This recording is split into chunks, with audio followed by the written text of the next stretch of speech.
किसी फिल्म के सेट पे अक्षय कुमार को हेलीकॉप्टर दिखता है, अबे इस पे लटकूं। और फार्मिंग के नाम पर सबकी एंट्री हो रही है, तो जूते से दिखाए जा रहे हैं, लड़कियों की टांगे दिखाई जा रही हैं, फिर जांगे दिखाई जा रही हैं, उसके बाद चेहरा दिखाया। पैसा लगाया तो मैं ये भी ना करूं, देश का एक्टर देश की फिल्म में देश के लिए गाना कर। बाकी एक गाने की खासतौर पे बात करूंगा, इसको ग्रैमी दे दो अभी के अभी। उसका कारण गाने के इस पोस्टर में कहीं छिपा। हेलो दोस्तों, राम राम दोस्तों, फिल्म आ चुकी है welcome to the jungle. Welcome series का ही ये पार्ट है, कितना बड़ा पार्ट है उसके बारे में बात करेंगे, और फिल्म में कौन कौन है इसकी बात करेंगे, या मोर ओवर मैं ये कहूँ कि कौन नहीं है इस फिल्म में उसके बारे में बात करेंगे। क्या बनाई है, मेरा मतलब क्या बनाई है उसके बारे में बात करेंगे, और क्यों बनाई है इसके बारे में आपको अंत में जरूर बताऊंगा कि क्यों बनाई है फिल्म। इससे पहले आपको एक बात बता देता हूं, इस तरीके की फिल्मों का, बॉलीवुड की कॉमेडी फिल्मों का ये हाल, मतलब ये हाल कैसे हो चुका है, अगर आप ये जानना चाहते हैं तो मेरी ये वीडियो जरूर देखिएगा जा करके। इसका लिंक मैं वीडियो के एंड में लगा दूंगा, तो ये फिल्म रिव्यू देखने के बाद ये वाली वीडियो जरूर देखें, उससे आपको बहुत कुछ जानने को मिलेगा। अब आते हैं welcome to the jungle film पे। डायरेक्टर की बात करूं तो गया तेल लेने डायरेक्टर। मैं ये फिल्म देखने गया था राइटर के लिए, क्योंकि इन्होंने राइटिंग टीम में या राइटिंग क्रेडिट्स जो थे वो नीरज वोरा को दिए थे। आप लोगों में से कई लोग जानते होंगे नीरज वोरा को, बहुत टैलेंटेड एक्टर, बहुत टैलेंटेड राइटर खो दिया जो बॉलीवुड ने और हम सब ने। राइटिंग जैसा कुछ फिल्म में था या नहीं था उसके बारे में तो आगे बात करूंगा, लेकिन उससे पहले स्टोरी की बात कर लेता हूं बिना स्पॉइलर के। स्पॉइलर तो भाई मतलब क्या स्पॉइलर, क्या ही है स्पॉइलर वॉइलर। उससे पहले अब ये जान लीजिए कि इस फिल्म का, यानी welcome to the jungle film का, जिसे वेलकम सीरीज का पार्ट कहा जा रहा है, इस फिल्म का वेलकम सीरीज से उतना ही संबंध है जितना लारा दत्ता का ब्रेन लारा से, नरेंद्र मोदी का मोदी नगर से, और राहुल गांधी का मोहनदास गांधी से, और पुलकित त्यागी का पुलकित सम्राट से। अब कर लेते हैं स्टोरी की बात। स्टोरी आप ट्रेलर में देख करके समझ ही गए होंगे, और उन्होंने खुद ही आपको बता भी दी। मोटा माटी ट्रॉपिक थंडर की एक वानबी कॉपी है, कॉपी भी नहीं है, वानबी कॉपी है। उसमें थोड़ा सा 30 मार्क वाला टच आप दे दीजिए। एक फेक फिल्म बन रही है, फेक शूटिंग होती है, उसमें कुछ गड़बड़ी हो जाती है, जिसके बाद एक्टर्स जो हमारे हैं, ये पूरा गैंग जो है, इसको ओरिजिनल लोकेशन पर ले जाना पड़ता है और वहां पे शूटिंग करनी पड़ती है, जो कि असली गांव है, वहां पे असली गुंडे हैं, आतंकवादी मुजाहिद है। वैसे वो घोड़े पे आ रहे हैं मुजाहिद, क्या बोलूं, चलो छोड़ो, डिटेलिंग में नहीं जाऊंगा वरना डिटेलिंग की अलग वीडियो बन जाएगी। पैरोडी है, पैरोडी की तरह निकाल देते हैं। आगे हमारी कहानी इस पूरे में क्रिएट हुए कंफ्यूजन पे कॉमेडी क्रिएट करती है, और उसी से कॉमेडी होती है। ऐसा राइटर और डायरेक्टर को ये फिल्म बनाते हुए लगा कि कॉमेडी हो रही है, जनता का पता नहीं, आप बताओगे। ट्रॉपिक थंडर फिल्म जिन्होंने नहीं देखी हो वो जरूर देख लेना। 2008 में ये फिल्म आई थी, क्योंकि ये जॉनरा तभी चलता था दोस्तों। उसी तरह इस वाली फिल्म में भी हमारी में मेटा ह्यूमर है, रेफरेंसेस हैं बीच बीच में, तो उन रेफरेंसेस पे कहीं कहीं हंसी आ जाती है। कुछ ऐसे कैरेक्टर्स आ जाएंगे फिल्म के बीच में या क्लाइमैक्स में, जिसमें आप थोड़ा सा चकल तो कर ही दोगे कि भाई ये क्या हो गया स्क्रीन पे।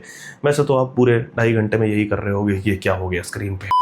तो बेसिकली फर्स्ट हाफ में फिल्म के में कुछ भी चल रहा है। हमारे अक्की भैया हैं, उनको मार्शल आर्ट में ब्लैक बेल्ट मिली हुई है, तो वो स्किल्स दिखाने का, उन्हें फ्लेक्स करने का मौका मिल रहा है। कूद फांद रहे हैं, वो गोली वोली चला रहे हैं, हेलीकॉप्टर से लटक रहे हैं, घोड़ा चला रहे हैं, कुछ भी चल रहा है, एक्शन हो रहा है, बम बम फट रहे हैं। ये मान लीजिए कि बहुत सारा टीवी शो के लेवल का जो ह्यूमर होता है, जो कॉमेडी होती है। कपिल शर्मा में नहीं कहूँ, कपिल शर्मा में फिर भी ठीक ठाक कॉमेडी होती है, उससे भी थोड़ी सी नीचे ले आओ यार। बहुत ही सोप ऑपरा लेवल की जो होती है, फनी वीडियोस शूट कर ली गई और उनको एक साथ जोड़ दिया गया। What you will get is called Welcome to the Jungle. Tropic Thunder जो फिल्म खुद में एक पैरोडी थी प्लेटून की, Apocalypse Now, Saving Private Ryan, इन सब की मिला जुला के एक पैरोडी बनाई थी। ये एक तरीके से ट्रॉपिक थंडर की ही पैरोडी है। लेकिन ट्रॉपिक थंडर अगर आपने देखी है, जो कि मैं तो भूल चुका था, अगर आपने देखी है तो आप वो रेफरेंस मिला लोगे और फिर आप इस चीज पे हंस रहे होगे कि 20 साल बाद भला कोई ऐसी कॉपी करता है। मैं अपनी बात करूं तो ट्रॉपिक थंडर में इसलिए भूल चुका था क्योंकि वो ऐसा लग रहा था कि बचपन में देखी फिल्म है यार, 12-15 साल पहले देखी थी।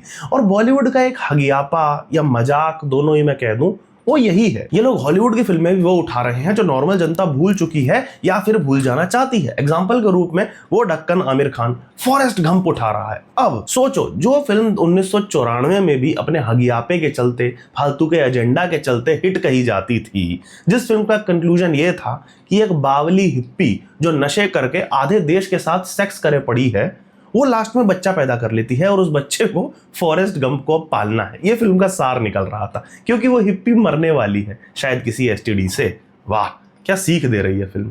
ऐसी टट्टी फिल्मों को केवल और केवल टॉम हैंक्स की एक्टिंग के चलते पहले अच्छा मान लिया गया, हॉलीवुड भी ठीक है, फालतू में कल्ट बना देता है, लेकिन आज वो फिल्में गालियां खाती हैं कि क्या कंक्लूजन था फिल्म का, क्या हगाज थी ये। और ऐसी टट्टी फिल्मों को हमारे ज्ञानी आमिर खान आज 30 साल बाद रीमेक कर रहे हैं, फिर बोलते हैं कि यार फ्लॉप क्यों होती है। ये तो तुम्हारा विजन है, ये विजनरी आर्टिस्ट हो तुम। यही काम वेलकम टू द जंगल में हुआ। 2008 की एक पैरोडी तुम कॉपी कर रहे हो, हालांकि वो उस समय अच्छी थी, पर अब ये क्यों कर रहे हो। एक और मजेदार बात, मैं इस फिल्म में कई जगह हंस रहा था, मैंने एंजॉय किया।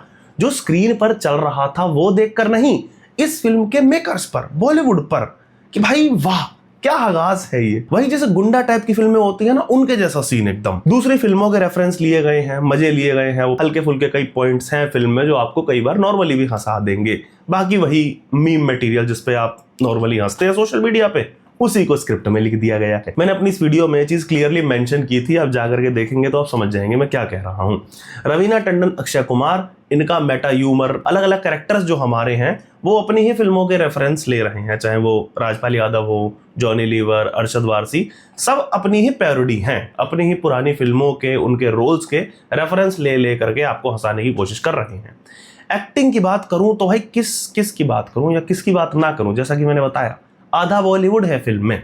अक्षय कुमार की सबसे पहले बात कर लेते हैं भाई, उन्हीं की फिल्म है, उन्हीं की फिल्म होती है, केप ऑफ गुड का प्रोडक्शन है, खुद ही करेंगे अक्की भैया जो करेंगे। ऐसी फिल्मों में अक्की भैया एक्टिंग तो करते ही नहीं। ऐसा मान लीजिए कि कपिल शर्मा के शो पे जैसे वो आते हैं, वहां पे जैसा वो एक्ट करते हैं वैसा ही पूरी फिल्म में है। अरे बेटा ये कर ले, अरे बेटा वो, अबे तू ये कर ले, अरे तू वो कर, उसी पे वो हंसा रहे हैं। उनकी ऑडियंस को भी वही सब चाहिए। एक पंच जिसमें स्टार्ट में आपको हंसी आ गई, उसको 4-5 बार फिल्म में घसा जा रहा है। क्यों घसा जा रहा है मुझे नहीं पता। वही है, Akshay Kumar is playing himself only, जैसे सल्लू भाई हो गए हैं, शाहरुख खान, इनके वाले लेवल पे जा चुके हैं। वेलकम का जो राजीव था, जो असली कैरेक्टर था वो हमारा, वो डरी डरी सी, सहमी सी एक्टिंग करता है, उसमें से ह्यूमर निकल के आता है। यहाँ पे ऐसा कुछ नहीं है, यहाँ पे अक्की भैया हैं और वो अक्की भैया हैं।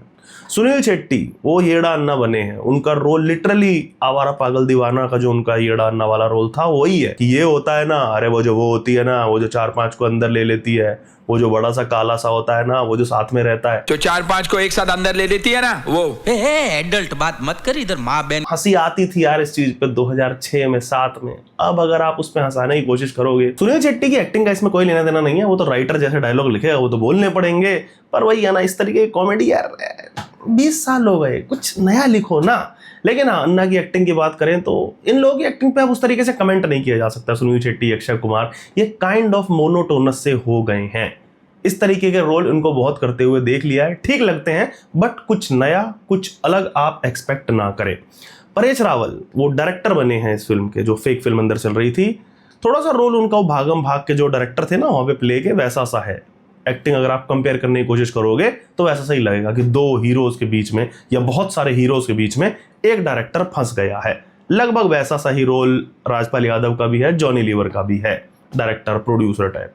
कृष्णा कीकू, इनका कोई काम था या नहीं था फिल्म में, ये मैं तो नहीं बता सकता। आपको अगर मिले तो कमेंट करके मुझे बता देना। मुझे तो ऐसा लगा कि जो ये लोग टीवी पे करते हैं वही इन्होंने फिल्म में आकर के कर दिया था। दलेर मेहंदी का फिल्म में उतना ही रोल था जितना आपने ट्रेलर में देखा है। सेम विद लारा दत्ता, मुकेश, यशपाल, ये सब इस फिल्म में क्यों थे? क्योंकि बैकग्राउंड कास्ट कोई चाहिए थी ना। अकेले स्क्रीन पे अक्षय कुमार कॉमेडी कैसे करेंगे, मतलब पूरी स्क्रीन खाली है, खाली अक्षय कुमार खड़े हैं, परेश रावल खड़े हैं, दोनों कॉमेडी कर रहे हैं, अच्छा नहीं लगेगा ना। इसलिए बैकग्राउंड में लोग चाहिए थे, इसलिए इन सबको ले लिया। बाकी मैं और भी बताऊंगा कि ये फिल्म अपनी ही पैरोडी क्यों है और ये सब लोग इसमें क्यों थे, अंत में बताऊंगा इस पे। बाकी जग्गू दादा भी हैं जो विलन बने हैं फिल्म के। वैसे तो कौन हीरो कौन विलन, पिक्चर अलग ही मोड में थी। लेकिन 2 लोगों का रोल मुझे बहुत अच्छा लगा, फरीदा जलाल और किरण कुमार, क्योंकि यही दोनों थे जिनके रोल असल में ओरिजिनली लिखे गए थे इस फिल्म के हिसाब से। एटलीस्ट कुछ तो लिखा गया था। दोनों के कैरेक्टर्स अपने अपने हिसाब से स्क्रिप्ट में एक्चुअली फनी थे और एक्ट भी दोनों ने अच्छा किया है। अब मैं बताऊंगा नहीं क्योंकि वो एक तरीके का स्पॉइलर हो जाएगा। वो आप जहां भी फिल्म देखो, थिएटर पे या OTT पे, बाद में आप इन दोनों कैरेक्टर्स को देखिएगा, मैं गारंटी देता हूं आपको मजा आएगा। बाकी सब मोनोटोनस हैं, ये दोनों थोड़े अलग लगे हैं। जैकलिन फर्नांडिस और दिशा पता नहीं फिल्म में ये दोनों क्यों थी। वैसे जैकलिन का जवाब तो ट्रेलर में दिया है, दिशा का जवाब भी यही है। मैं किस लिए हूं फिल्म में? ग्लैमर। रवीना टंडन इस फिल्म में क्यों थी, इसका जवाब भी ट्रेलर में दिया गया है। वो पुरानी चावल है। लेकिन एक्चुअली रवीना की अगर बात करूं तो उनका कुछ रोल था, ठीक ठाक उन्होंने किया भी है। दिशा और जैकलिन केवल वही अपना शॉर्ट्स पहन के सेट पे घूमने के लिए थी, उनका होना ना होना बराबर था। लेकिन कास्टिंग बहुत बढ़िया है इस हिसाब से, क्योंकि दोनों के कैरेक्टर्स जो थे उनको ओवर एक्टिंग करनी थी, डम्ब सा दिखना था, और उसके लिए तो इन एक्ट्रेसेस को एक्ट करने की जरूरत ही नहीं है, बाकी तो आप समझदार हो। और भी एक्टर्स थे कुछ, तुषार कपूर, श्रेयस, जाकिर हुसैन वगैरह, भाई कितनों की बात करूं, करे ही जा रहे हैं सब लोग। सिनेमाटोग्राफी की भी क्या ही बात कह दूं, जब डायरेक्टर कोई मतलब नहीं है कैमरा वर्क से, तो मुझे क्यों और आपको भी क्यों। एक्शन के नाम पे वही अक्की भैया हेलीकॉप्टर से लटक जाते हैं, वो हर बार लटक जाते हैं भाई। जब भी मौका मिलता है किसी फिल्म के सेट पे अक्षय कुमार को हेलीकॉप्टर दिखता है, अबे इस पे लटकूंगा, तो वो तो हो ही जाता है। सीजीआई से बम फट रहे हैं, ऑरा फार्मिंग के नाम पर सबकी एंट्री हो रही है, तो जूते से दिखाए जा रहे हैं, लड़कियों की टांगे दिखाई जा रही हैं, फिर जांगे दिखाई जा रही हैं, उसके बाद चेहरा दिखाया जा रहा है। अब इसे आप कुछ भी मान लो, नॉर्मल एवरेज घटिया सिनेमाटोग्राफी है, कैमरा वर्क है, या फिर जानबूझ के किया गया है, क्योंकि हम तो पैरोडी फिल्म बना रहे हैं ना भाई, तो यही सब तो करेंगे। तो उसके लिए बढ़िया है कि अब पैरोडी फिल्म है, उसमें कुछ भी ही होगा, क्योंकि पैरोडी फिल्म में तो कुछ भी होता है। एडिटिंग 2.5 घंटे की फिल्म है, गाने और स्लोमो और फालतू का एक्शन अगर कम होता तो 1.5 घंटे में फिल्म निपटाई जा सकती थी, 1:40 1:45 में। लेकिन इस हिसाब से अगर मैं कहूं तो फालतू की बकर अगर हटाने की बात की जाए तो फिर तो ये फिल्म 0 मिनट्स में निपटाई जा सकती थी। बाकी एडिट में सबसे घटिया CGI हेलीकॉप्टर्स का अवार्ड अगर कहीं मिलेगा, ऑस्कर अगर कहीं मिलेगा, तो वो इस फिल्म को ही मिलना चाहिए। म्यूजिक, गानों की बात कर लेते हैं। फिल्म के शुरू के 15 मिनट में 2 गाने हैं, एक भोजपुरी गाना डाल दिया, कोड क्रैक कर लिया है भाई इन्होंने, कैसे ज्यादा से ज्यादा ऑडियंस घेरो, गाने के माध्यम से 2 टिकट बिक जाए, क्या जा रहा है। ऊंचा लंबा कद गाना, अक्की भैया अपना खेल रहे हैं, रोल गया तेल लेने, गानों से ही खेल रहा है आदमी। टिप टिप बरसा पानी में पहले रवीना टंडन थी, फिर कैटरीना कैफ। ऊंचा लंबा कद में पहले कैटरीना थी, अब दिशा पटानी।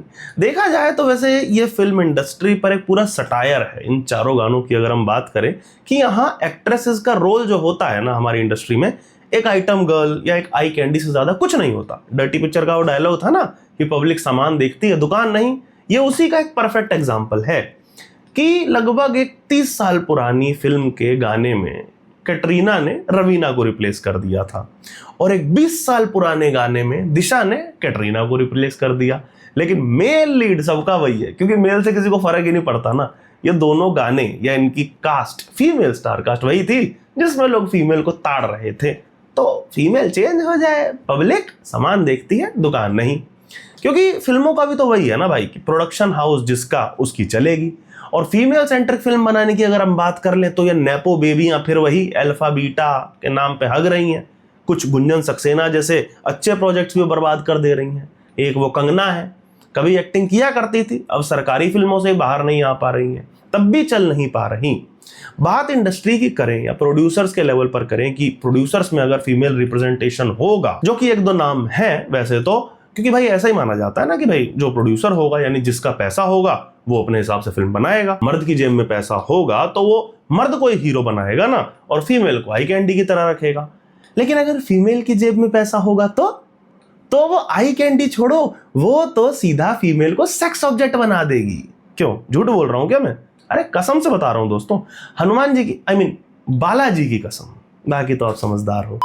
फिल्म के गानों पे वापस आता हूं। कोई एक रैंडम गाना इंटरवल में डाल दिया था, अलग ही फोर्थ वॉल ब्रेक करके चल रहा था अक्की भैया का। गाने का कोई लेना देना नहीं था फिल्म से, और ऐसा अक्की भैया ने खुद ही बता दिया फिल्म में कि हमने ऐसे ही शूट किया था, तो मैं ये आपको इंटरवल में सुना रहा हूँ। अक्की भैया को अपनी बेटी की एज की को एक्ट्रेस के साथ गाना करना था। अब भैया पैसा लगाया है तो मैं ये भी ना करूँ, देश का एक्टर देश की फिल्म में देश के लिए गाना कर रहा है। बाकी एक गाने की खासतौर पे बात करूंगा, दीवाने हैं दिलदार हैं करके गाना है। ये गाना बेस्टम बेस्ट गाना है दोस्तों, इसको ग्रैमी दे दो अभी के अभी। और ऐसा मैं क्यों बोल रहा हूं, उसका कारण गाने के इस पोस्टर में कहीं छिपा है। आप इसे ढूंढिए और जिसे मिल जाए वो कमेंट करके बता देना। वैसे जोक सपाट, गाना ये वाला सही में थोड़ा सा सही है, क्योंकि इसका हुक जो था वो मुझे सही लगा। उसका छोटा सा पार्ट लगा दूंगा मैं अगर कॉपीराइट नहीं आया तो।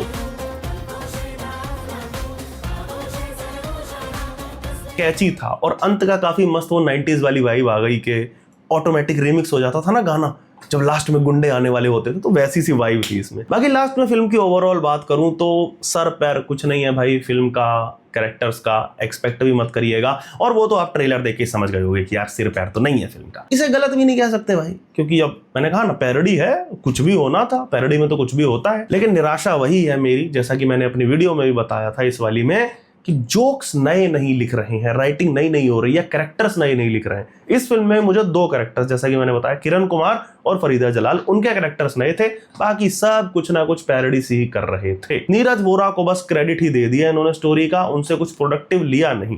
बाकी डायलॉग्स बहुत ही एवरेज, गुंडा और 30 मार खां आप मिला दो, उस लेवल का क्रिंज आप कह सकते हैं। हाँ, क्रिंजनेस पर हंसी आ जाएगी आपको, जैसा कि मैंने बताया, आप हंस रहे होगे, जो पर्दे पे चल रहा है उस पे नहीं, पर्दे पे जिन्होंने चलवाया है उन लोगों पे। लेकिन भूल भुलैया 3 की तरह, भूत बंगला टाइप फिल्मों की तरह ये फिल्म पैसा खूब कमाने वाली है, क्योंकि डिस्ट्रीब्यूशन जो है वो बहुत तगड़ा है फिल्म का। सब सिंगल स्क्रीन्स घेर ली हैं, पीवीआर में भी ऑलमोस्ट ठीक ठाक स्क्रीन्स मिल रही हैं। लास्ट, जैसा कि मैंने कहा था कि ये फिल्म अपनी ही पैरोडी क्यों है। फिल्म की कहानी क्या है कि कोई माफिया अपना काला पैसा वाइट करने के लिए एक फ्लॉप फिल्म बना रहा है, जो वो चाहता है कि फ्लॉप हो जाए। 100 को 1000 दिखाना है, 1000 को लाख दिखाना है, जो भी आपने पेमेंट करी। तो असल में ये फिल्म भी वही है, तभी भर भर के कास्ट ली गई है, बेमतलब का सीजीआई है। बाकी आपको पता ही है कि हमारा बॉलीवुड मोटे मोटे बजट की फिल्में बना के कैसे कैसे और कौन कौन सा और किस किस का पैसा कहां कहां सेट करता है। लेकिन मैं इसे सिनेमा की नजर से एक पॉजिटिव पॉइंट की तरह देखूंगा दोस्तों, क्योंकि आपकी फिल्म असल में वही है जो आपकी फिल्म की कहानी है। मतलब इंसेप्शन लेवल की फिल्म है, तो अगर आपको इंसेप्शन अच्छी लगी थी ना, तो आपको वेलकम टू द जंगल भी बहुत अच्छी लगेगी। ये है असली आर्ट। चलिए, जो हुआ सो हुआ, माइंड थोड़ा डिटॉक्स करना है, उसके लिए सुपर गर्ल देखने का प्रयास करूंगा। देखता हूं क्या निकाला है ये डीसी और वार्नर ब्रदर्स ने मिलके, हो सकता है उसका रिव्यू बनाऊं। तब तक आप वेलकम टू द जंगल का वेट करिए ओटीटी के लिए।